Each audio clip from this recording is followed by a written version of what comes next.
सालाबादप्रमाणे यंदाही एकविरा देवी ग्रुप चौक परिसर यांच्या वतीने चौक ते आई एकविरा देवी कारला अशी पायदिंडी काढण्यात आली। त्यास चौक परिसरातील आई एकविरा देवी भक्तांनी उत्स्फूर्त प्रतिसाद दिला। सामाजिक कार्यकर्ते आणि आई एकविरा देवीचे भक्त नंदू हातमोडे यांनी याही वर्षी चौक ते आई एकविरा देवी कारला लोणावळा अशी पायदिंडी काढली। त्यास या परिसरातील आई एकविरा देवी भक्तांनी उत्स्फूर्त प्रतिसाद देऊन चौक ते कारला अशी पायी चालत वारी केली। या दिंडीचे जागोजागी स्वागत करून आई एकविरा देवीची पूजा करण्यात आली।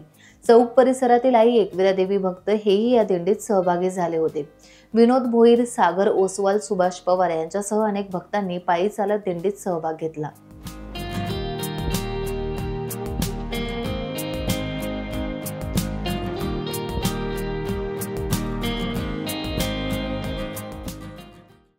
टाइम्स डिजिटलला लाईक करा, शेअर करा, सबस्क्राइब करा आणि बेल आयकॉन दाबायला विसरू नका।